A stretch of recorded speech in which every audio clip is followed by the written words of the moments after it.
Maintenant, quand on dit le cancer, il y a des fois les cancers de l'âme. Le roi David, il parlait aussi de ça. Parce qu'en fait, s'il y a Barminan, si on est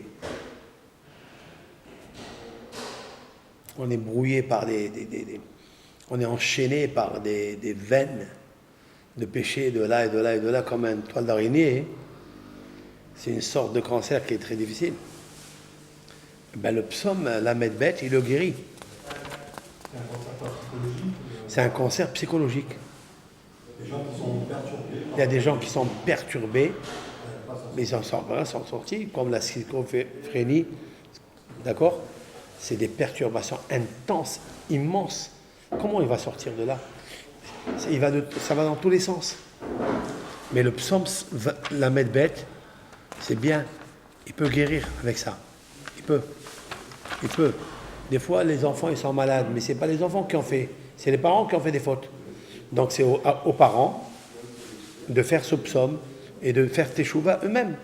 Regardez si on n'a pas laissé quelqu'un psychologiquement atteint. C'est-à-dire, on a déversé les grandes eaux tumultueuses dont le roi David a parlé. Hein? Peut-être on les a déversés sur des gens et que psychologiquement, jusqu'à maintenant, ils sont malades. Moi, j'ai connu un couple que, très jeune, qui s'aimaient, ils se sont mariés, bon, ils s'aimaient.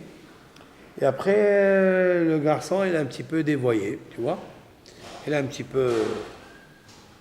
4 enfants, je crois. Et il s'est dévoyé après. Et la femme, elle est tombée malade. Parce qu'elle aimait son mari.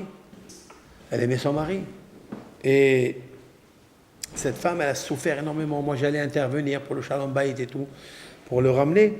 C'était pas évident, pas facile. Parce qu'il s'est attaché à une autre femme, etc., pour les sortir de là-bas.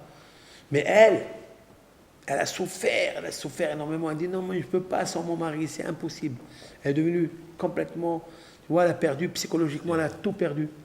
Elle a perdu toute sa santé, elle est devenue obèse, c'est fini, elle ne voulait plus rien. Hein, une grande dépression, vraiment. Qu'est-ce qui se passe psychologiquement? C'est-à-dire, c'est un cancer psychologique, ça veut dire, c'est un crabe, quoi. C'est des pattes de partout. Là, elle a mal, elle est enchaînée, Rien, les médecins, tout ça, rien. Il y a une seule chose qu'elle disait, ramène-moi mon mari. Rends-moi joyeux, rave. Rends-moi joyeux, je veux reprendre mon mari. Le cœur, il était pris, il était saisi. Il n'y avait pas de simha. Hein? Il n'y avait pas de simha. Il n'y avait pas de joie. C'était difficile. Cette femme, elle est décédée après. Elle est décédée. D'accord? Mais il n'a pas eu le temps de lui demander pardon. Vous savez ce qu'il a subi, ce monsieur-là? Je ne peux pas vous dire. Je ne peux pas vous dire, ce monsieur, qu'est-ce qu'il a subi dans sa vie. Je ne peux pas vous dire. Pas vous raconter rien.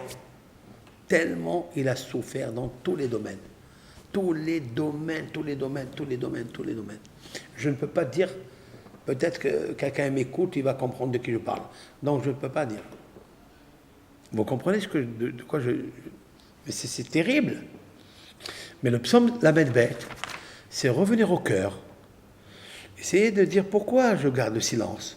Pourquoi je n'avoue pas mes fautes. Pourquoi je ne demande pas à mon ex, à celle-là, à celui-là. Comme j'ai dit, même si c'est une Goya, même si tu n'es pas une juive, va, soulage-toi.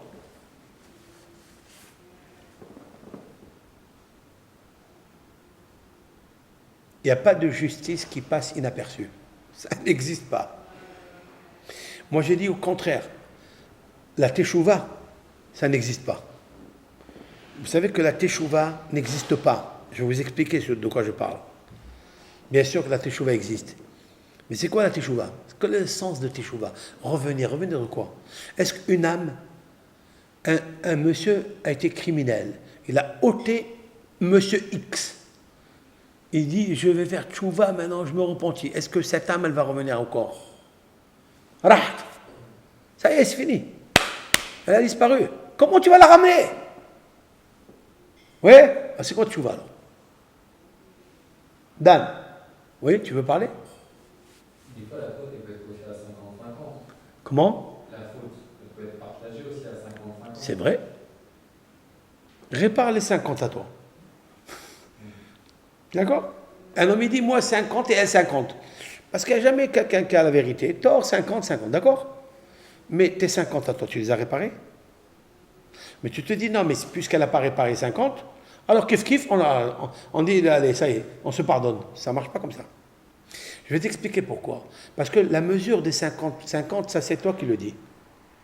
La mesure des 50, elle, peut-être que toi, tu as supporté 50, oui, mais elle, les 50 à toi, c'est 1000 pour elle, pour l'autre. Parce qu'elle est sensible. Tu as compris ou pas? Ce n'est pas toutes les personnes qui sont les mêmes. Le visage, il n'est pas le même. Le cœur, les sentiments ne sont pas les mêmes. Tu veux que je t'apporte la preuve?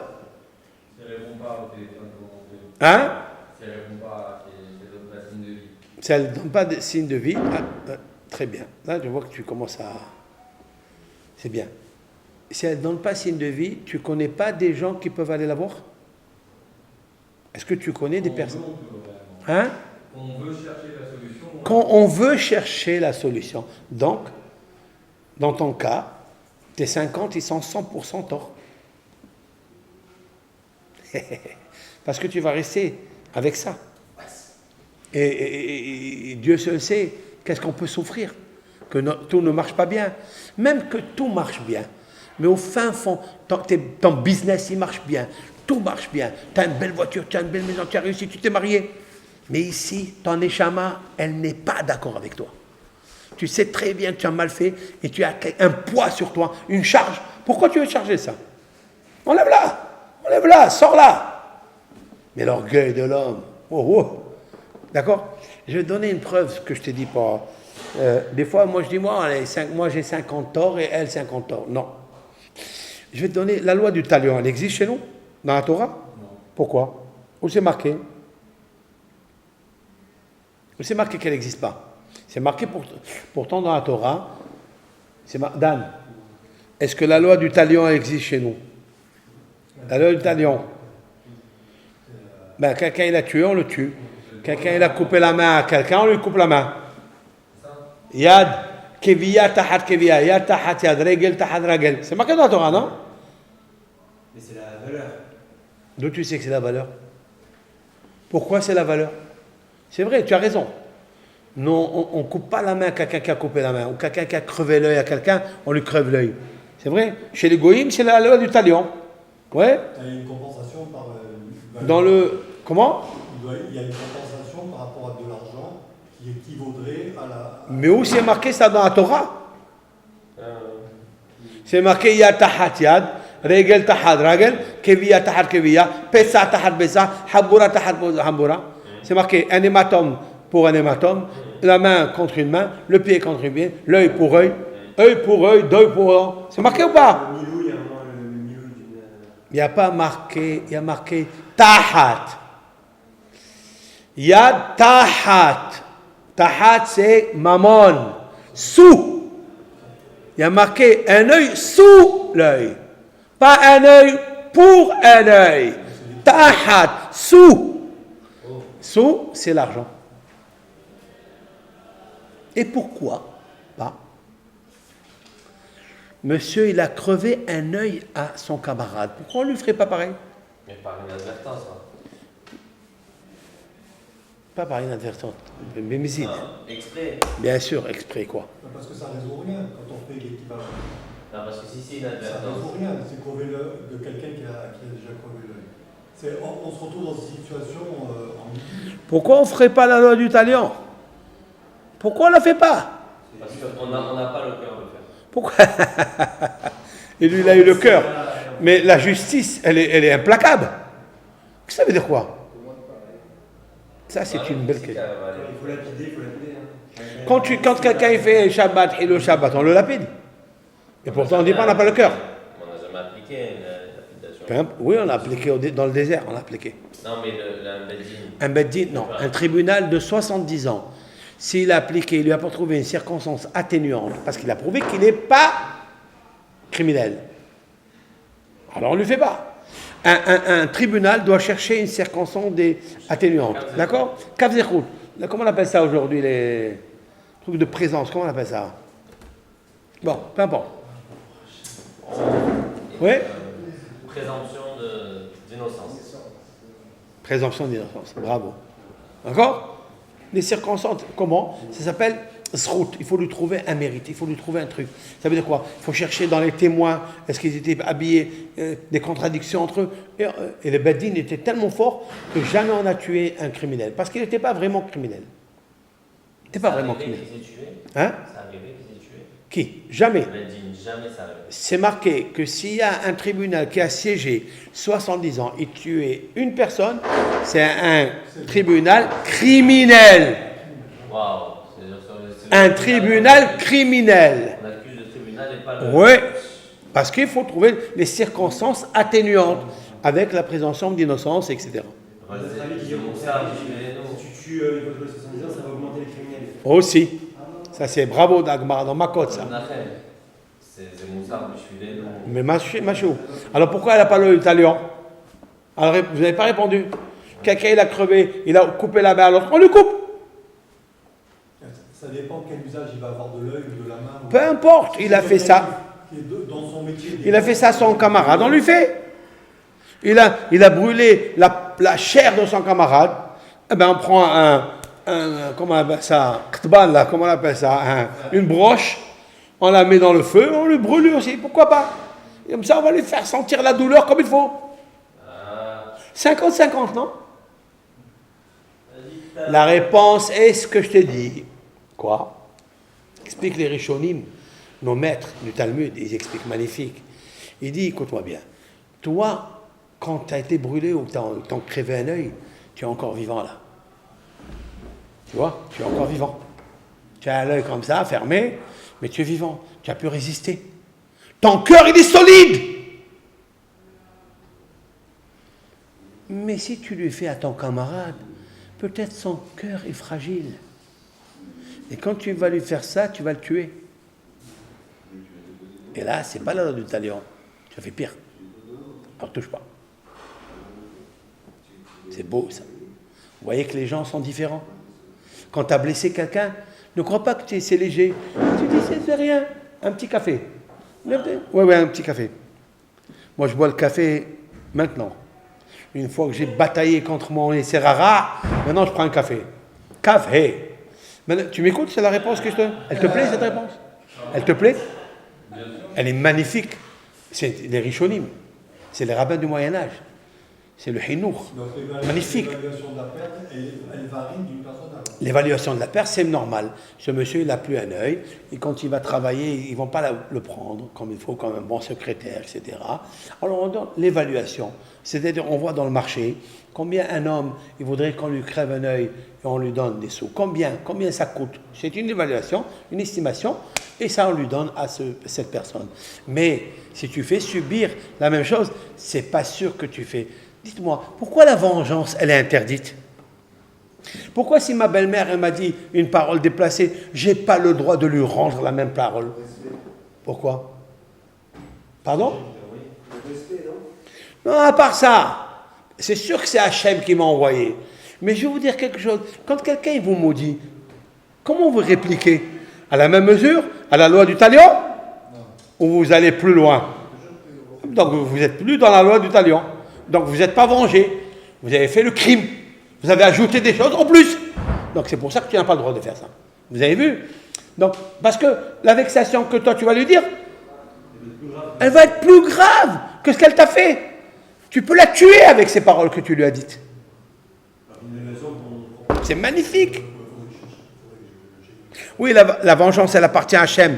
Mais j'essaie d'expliquer pourquoi on n'a pas le droit de se venger. Parce qu'il n'existe pas une vengeance à mesure égale.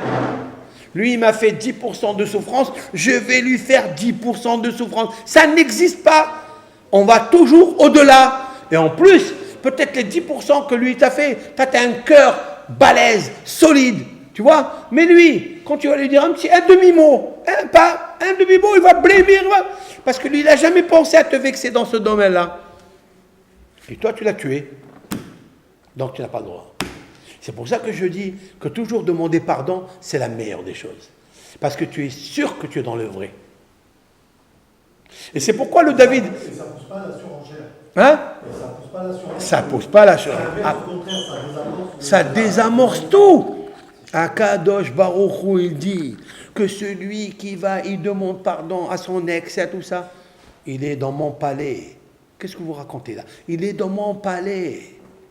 Même s'il s'est marié ou il s'est marié, Qui? l'ex de l'ex, même si tous ils se sont mariés. Même si tous ils se sont mariés, alors ça dépend. Si c'est un rave important qui a fait ça, il peut aller directement dans la maison parce que ce mari-là qui a pris son ex-femme, qui est vexé, etc., ça peut être son élève. Il peut rentrer chez lui comme son père. Il va lui dire, écoute-moi, tu sais qu'avant que tu la prennes, moi je la connaissais. Maintenant je vais lui demander pardon sur quelque chose. Et il faut lui demander. Il va bien le prendre, il va pas le prendre. Il va bien le prendre. Par contre, si c'est une femme dans son mari, il dit, oh, toi tu vas me ramener tes ex ici à la maison, là.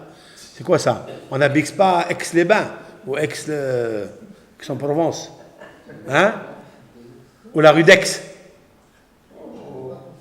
Ok? Attends, j'ai pas terminé. Maintenant, ça non. Alors, si par exemple, on a une camarade, un voisin, ou ma soeur, elle connaît tel et tel, ou je connais un rave dont elle fréquente la synagogue, on passe par le rave avec chokma, avec diplomatie. Et attention, il faut savoir. Comment pas? Bien sûr, désamorcer la chose. Est-ce que le mari, il doit le savoir? Est-ce que le mari doit le savoir? C'est des halakhot, ça, de Hoshem Mishpat, on ne s'abuse pas. Oh. Il faut s'asseoir, il faut penser à ne pas peut-être réveiller maintenant. Le mari va dire, oh, qu'est-ce que tu m'as fait dans ma vie? Qui tu es, toi? C'est quoi? Tu amènes avec toi ce bala, la poubelle? C'est quoi ça? Donc il faut faire très très attention. C'est pas